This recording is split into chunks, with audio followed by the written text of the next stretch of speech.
Здравейте, приятели! В момента ще кача един видеоматериал, 25 секунди, моля изгледайте го, за да видите защо българския народ не иска да направи това, което трябва, а прави това, което му се диктува. Това е господин Даниел Димитров, кмет от Възраждане.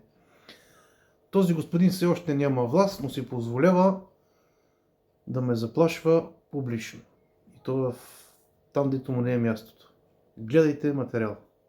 Че всичко, Николайчо, един съвет, приятел от мен. Как влезеш в България, национална сигурност ще ти диша във врата, приятелю, и няма да се го правиш. Мога ли ти кажа нещо за национална сигурност специално? Нека да не се отстраняваме от въпроса. Не, аз му го казвам да го знае, просто един приятелски съвет ти дам. Национална Така, нека да не се отклоняваме. Ама толкова много, че ти просто ще се сбъркаш на къде да хванеш. Ама нека ми тишат. Аз съм с Но ти нищо не можеш да направиш.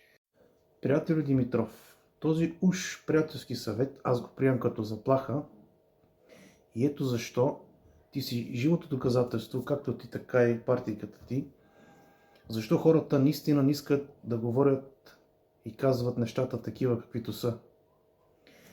И си подбирай думите и приказчиците, защото ти в момента по това, което говориш, ти все едно казваш, че е национална сигурност и тя е директно свързана с мафията.